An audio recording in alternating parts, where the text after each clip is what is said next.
Hello and welcome to On the Fringe Media. I'm your host, Angela Thomas. You will recognize today's guest as one of the top broadcasters in media. He's the #1 all-night radio show host of Coast to Coast AM radio. He's also the host of the ever-popular show Beyond Belief on Gaia TV, and he's the author of 6 books. Welcome to the show, Mr. George Noory. Angela, looking forward to this. It's great to always pop back in and be in St. Louis for a little bit, but I'm really looking forward to this little chat with you. Well, great. We're looking forward to it as well. So, George, let me begin. You've been called a voice in the dark, a man that takes us on intellectual journeys, and the people's broadcaster. How and when did you get your start in broadcasting? Angela, this started this quest in broadcasting when I was a little boy. My mother brought me home a book one day called We Are Not Alone. It was by the late New York Times science writer Walter Sullivan. It was about extraterrestrial life and what Walter thought about it and the possibilities, and I was just riveted by that. So I started reading all kinds of material, all kinds of books about extraterrestrial life. And then I realized at a very young age, there's so much more to life, and I want to get the answers to all these things. And the best way to do that is to go into broadcasting. Because when you call somebody and you say, hey, I'm so-and-so from this newspaper or this radio station or this TV station, they're probably going to talk to you. But they're not going to talk to some kid who wants to go to college and get his degree in broadcasting, and that's it. So that's what I decided to do at a very young age, to go into broadcasting, to unravel all these mysteries.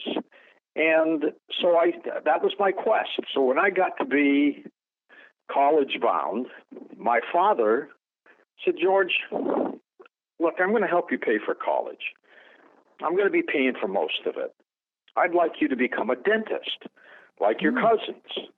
I said, but Dad, I don't want to be a dentist. He said, well, it's a great profession. You'll make some money, and it's probably better than broadcasting. So for 2 years at the University of Detroit, that's what I did. I took pre-dental courses, and I changed my major when a friend of mine who was in the communications division said, George, you're going to like broadcasting better. It's fun. And I always wanted to do that. So I switched my major. My father got the first report card of that semester. And he said, hey, we got a problem. I said, what's wrong? He said, I got the wrong report card on you. I said, what do you mean? And he said, well, some kid is getting great marks. He's passing all these courses with A's in speech and radio technology and television production, but there are no science classes anymore. Your dental stuff, it's gone. I said, Dad, I switched my major. I changed it. He wouldn't talk to me for 2 months. Oh, no. But during those 2 months, Angela, I got a job at a television station. I was 19 years old as a production assistant. And they used to scroll credits at the end of newscasts. And right at the end, there was a little section there that said, production assistant George Noory. And my dad happened to be watching that newscast that day and saw my name flash by. And he went, is that you? And I went, yeah, that was me. And he said, you really are working there, aren't you? And I said, yeah. He said, wow, television. And after that, he loved it. And he was very instrumental. And, we've lost him. He died about 5 years ago. Sorry. He was very instrumental in my career path and was interested in every facet of my broadcasting career. But that's how it started. That's amazing. So you went from Detroit then on to St. Louis, or was there another major market that you entered? I was in Detroit. I had worked my way up to being an executive television producer at the CBS television station in Detroit. At that time, a headhunter called me and said, look, we've been watching what you guys have been doing, and we're looking for an entry-level news director in Minneapolis. Come and join us. And I said, well, this is a pretty good opportunity. So at the age of 28, I was the youngest major market news director. And off to Minneapolis I went for a year and a half. And while I was there, another headhunter called me. And he said, gosh, we see what you're doing in Minneapolis. We'd love for you to do this in St. Louis. And he was repping for the Pulitzers, who owned Channel 5 KSDK at the time. And he said, would you entertain being the news director in St. Louis? And I said, well, I'll come down and we'll talk. So I flew down and met with the management of KSDK, Channel 5, and they hired me on the spot. They signed me to a 3-year contract. I hired Karen Foss. I put it together with Dick Ford. She was teamed with a guy named John Wilson, but that didn't work, as I had told our management. But it took off. With Ford and Foss, it was a great alliteration. It was a great team, and we were number one in the marketplace for many, many years. Well, George, certainly your talent has gone all over the world. You are considered one of the best broadcasters there is in radio and television, and I'm glad to be speaking with you today. You know, one of the things that I have found that makes you different from other broadcasters is your engagement with guests. You know, you show genuine interest no matter what the subject matter is. And more importantly, George, you listen. And so I wanted to ask you, with a full range of fringe topics and world issues you've brought to the forefront, has there ever been a time when you were genuinely concerned about maybe covering a certain subject matter? Well, I'm not concerned about covering a specific topic, and not in terms of being concerned for my own safety or anything like that. But I am concerned that we are going through an incredible time period right now as Americans. Certainly. Tensions worldwide are as bad, if not worse, than they were during the Cold War of the 60s. Russia continues to flex its muscles. China continues to flex its muscles. We've done some very foolish things, occupying and going into Iraq and Afghanistan at that time, in my opinion. And these are very difficult times. And so people are tense. People are uptight. So I've never been concerned about myself. I've never been approached by government people to say, hey, don't touch this topic, don't do that. I think we're too big for that now. My theory there is we've gotten so large, 615 stations, millions of listeners every night, that they can't screw around with us. Right. So I keep doing what I'm doing, trying to do a number of things. It's a radio show, it's an entertainment show, but it's also a news and information show. And right now in our life, we seem to be in that area where we need as much truth and news and information as we can get without any spin given to people directly. And that's what we seem to be doing, and it's working for us. I absolutely agree with you there, George.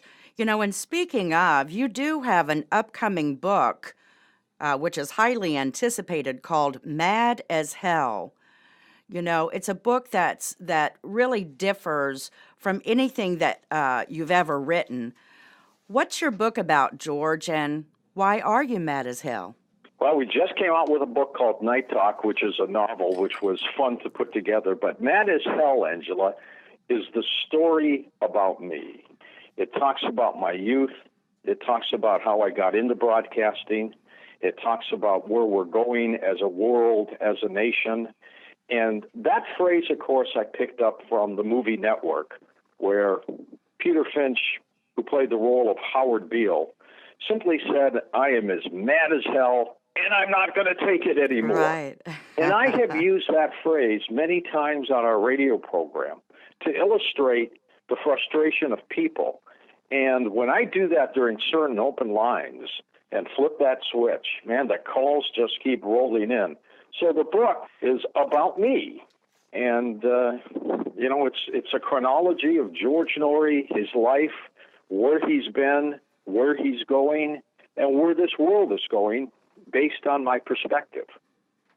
And based on your perspective, George, the guests you've spoken with about changes around the world, do you feel that we will ever be able to get back to the America we once were?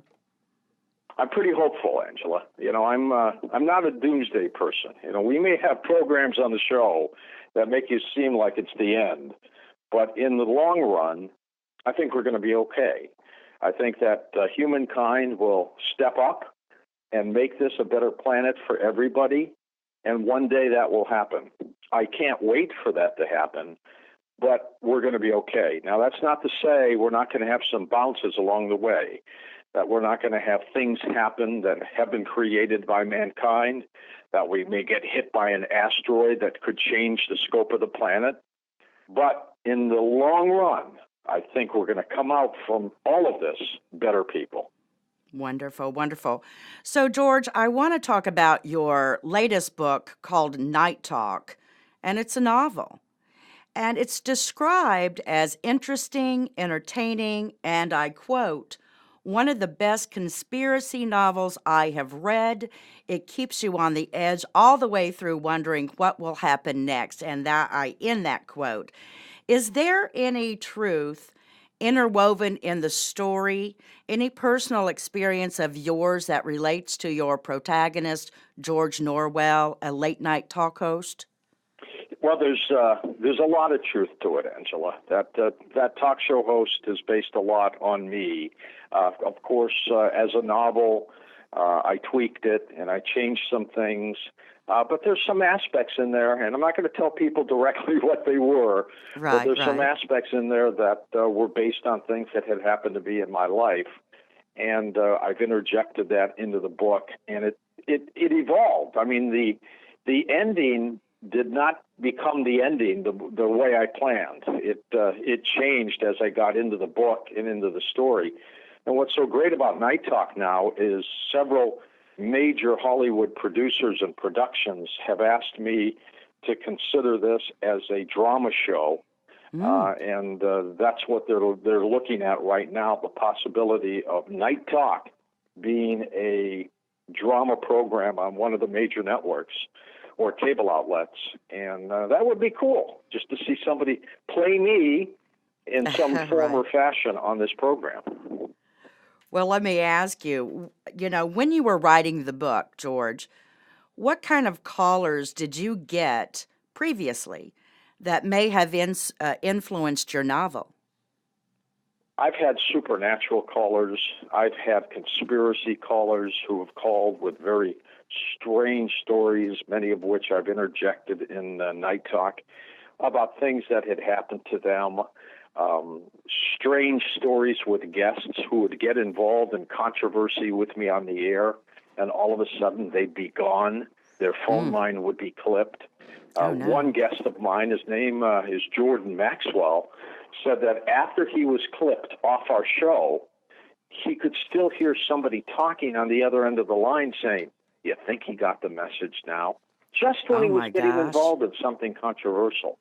So I used little tidbits of things like that happened on Coast to Coast and interjected them into Night Talk to develop that conspiracy that book surrounds. And, well, I think it came out okay. Well, great, great. I know there's a lot of talk about Night Talk. So where can we find your book, George? You can find it on Amazon.com, and, of course, they always give it a nice discount. It's been in some of the major bookstores, assuming they haven't sold out yet. They're still there, but Amazon's probably the easiest way to do it. You just type in two different words, Night Talk, or my name, George Noory, and it'll pop up, and you'll get it within a week or so. Wonderful, wonderful. So, George, lastly, what's in your future? Where can we see you, and what's going on?